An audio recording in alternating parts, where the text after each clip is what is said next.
안녕하세요. 건강해우소 김준명 원장입니다. 잘 지내셨나요? 오늘은 다이어트를 자주 하면서 입냄새가 발생하게 된 환자분의 사례를 소개해드리려고 합니다. 환자는 20대 여성으로 약 3년 전부터 입냄새가 나는 것을 알게 되셨는데 10대 때부터 반복적으로 다이어트를 해온 경력이 있으십니다. 병원에서 다이어트 약을 처방받아서 두세 달씩 복용을 한 적도 여러 번 있었고, 다이어트를 하는 동안은 매우 심하게 식사를 제한을 하다가 다이어트를 하지 않는 동안은 폭식을 하는 경향이 있다고 하셨습니다. 고기나 기름진 음식, 튀김류를 좋아했고 야식도 자주 드시는 편이라고 하셨습니다. 환자 스스로 속에서 올라오는 듯한 입냄새를 느낄 수 있고 가족들도 냄새가 난다는 얘기를 자주 해주신다고 합니다.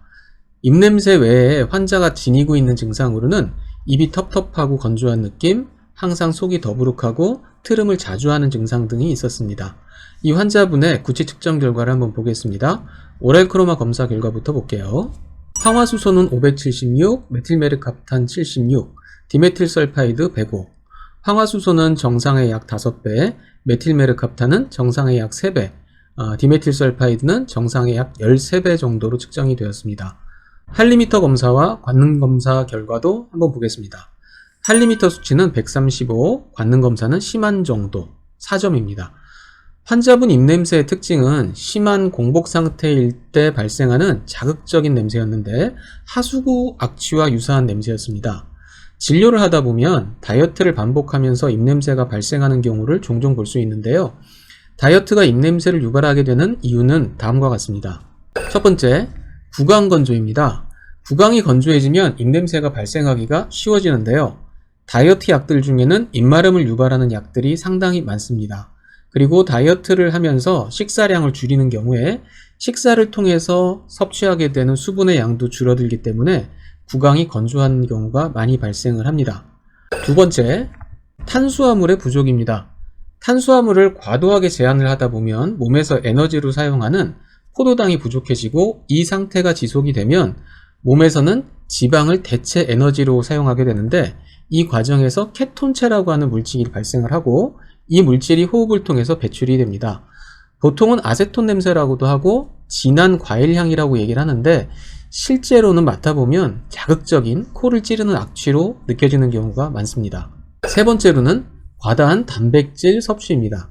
다이어트를 과도하게 하면서 단백질을 과도하게 섭취하게 되면 암모니아 등의 노폐물이 쌓이게 되는데 이 성분들이 호흡으로 배출이 되면 심한 악취를 유발할 수도 있습니다. 네 번째로는 위장 기능의 악화입니다. 다이어트를 하는 기간 동안에는 과도한 절식을 하다가 다이어트가 끝난 이후에는 폭식이나 불규칙한 식생활을 하는 분들이 많으신데요.